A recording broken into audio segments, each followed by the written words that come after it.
Guys. How are you? How's it going? Good. I got you. So just kind of wondering, everyone has raved about Jalen, the way he is behind the scenes and off the court. What's it like in film sessions since he's not able to play? I hope we get to a point where all of our team gatherings, locker room, film, court, there's a lot of dialogue between all of this. So that's what we're trying to encourage. You know, if he sees something, say something. That will obviously become easier when he's out there. But yeah, he's definitely high spirit, easy to communicate to. I've seen a lot early in his career. Yeah, he's definitely engaged and right with us. I think you guys are currently fifth in terms of proportion of your shots coming from three. Is this kind of the formula offensively that you were looking for when you took over? I think when I took over in June, I think the roster was a little different. So it's all about just high quality shots. Whatever roster you have, what best fits the players that we have. Right now, I would love to get to the rim a little bit more. It'll probably hopefully change when Jalen's back. But we'll take whatever high quality shots we get, and we're getting high quality threes up. So we'll continue to be aggressive, try to get in the paint, and then we'd love the rim, but if we can't get to the rim, we'll take the high quality threes that we get. And you mentioned getting to the rim. It's like Grayson's taking a lot of that onus. You know, without Jalen, who's going to be in that role. Like, just can you say about the way he is just constantly attack mode and not just being a standstill shooter? Yeah, fantastic. I mean, he's really hard to play in closeouts. He doesn't need a pick and roll. He doesn't need a screen at times just because of his gravity, because everyone knows he can shoot. And then he's athletic enough to get downhill, put paint pressure on the defense, and yeah, I think he's made great strides. And it doesn't matter who's out there on the floor, or when Jalen comes back. Like, we're going to still ask him to do the same thing: read the closeout short, shoot it, close out long, go ahead and attack, and we know we can make a play. Coach, when you look at the pickup points for you all defensively, as far as your point of attack guys, mostly Ryan and Colin, what are you looking for them to accomplish in setting the tone to be successful in that? Changes based on how their possession starts or the end of our possession. On dead balls or actions that we can really extend our pressure.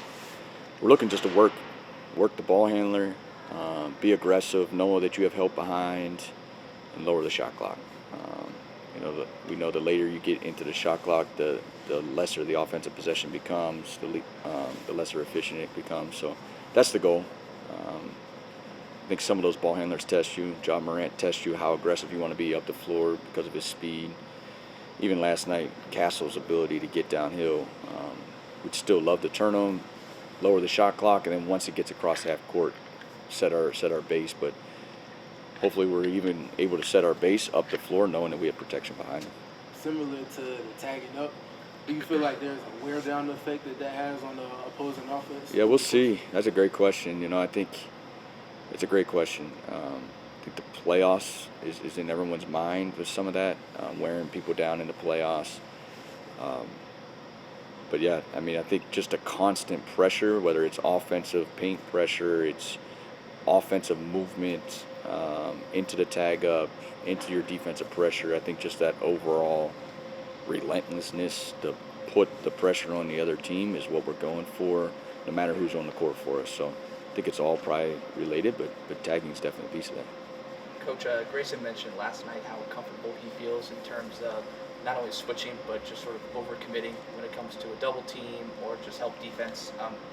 How do you feel the trust has grown in terms of off-ball defense and guys sort of leading their guy to come over and help on the weak side?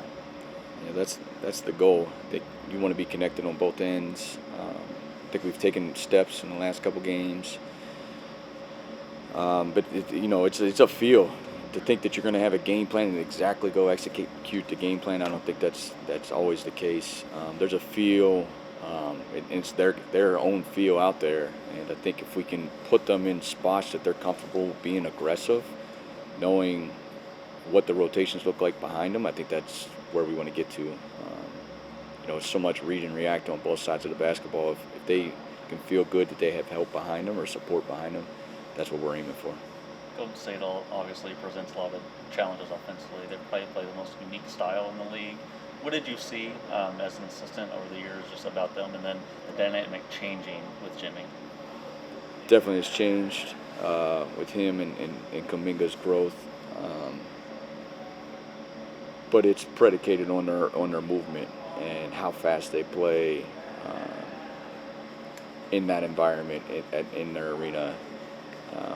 When you have such a mover, like a guy that never gets tired, a guy that can shoot it from half court, it really stretches your defense. It'll be a test because it's not a half court set after set after set. There's a lot of randomness to it, that is scripted. I think that's where they catch you. It looks random to the outside, but they definitely know what they're doing and where we can apply pressure. Can we apply pressure on the passer? Can we apply pressure on the screener?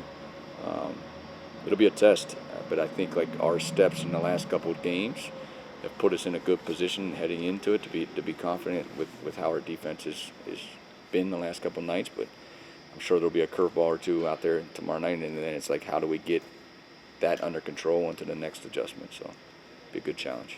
When you look at Golden State's defense, obviously Draymond is at the helm of all of that.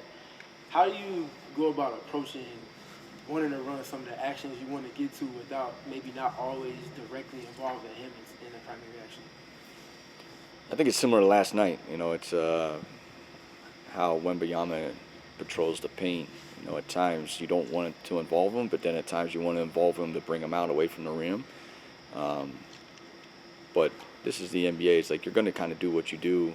You have one day in between that is a recap of last night, travel day today. We'll approach some of it tomorrow. But, Draymond has the ability to, again, read and react on the floor. So to try to think exactly how he's thinking, probably not a great use of our energy or time. We'll stick to kind of what we do, but know he's a really good defender, as they have other really good defenders. And we have really good offensive players, and we'll continue to use our strengths, even if they have some of the strengths of their own. Yeah, with Devin on offense, feels like when we usually see staggers, they usually happen on the outer thirds and deep into the corners. With him, it feels like your guys are manipulating it to the middle third. Wonder, what's the reason behind that, and how are you seeing that kind of put him in better position to be successful? Yeah, that's a great question. I think space. You have more space outside of being deep in the corner.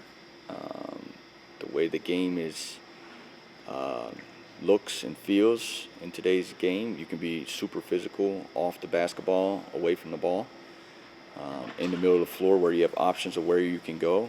I think at times helps free him. But yeah, we're going to try to have the best variety as we can where he's coming to. He's obviously handling the ball a little bit more, so that puts him in those spots and less in the corner. We'll see how it looks, when Jalen comes back, where Jalen can handle it a little bit as well. So wherever Book flows down to on the offensive end, we're going to hopefully have some actions to then bring them to the basketball, or at least create a trigger or an advantage for us. I guess to that point, was Jalen available today? Did he do any work? I'll take you Dwayne's spot. Yeah, Dwayne, I didn't see him here.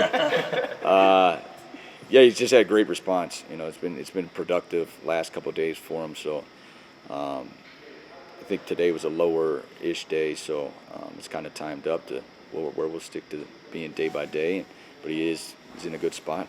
We'll keep moving forward. Thanks, Good? Appreciate you. Thank you. Damn, I thought.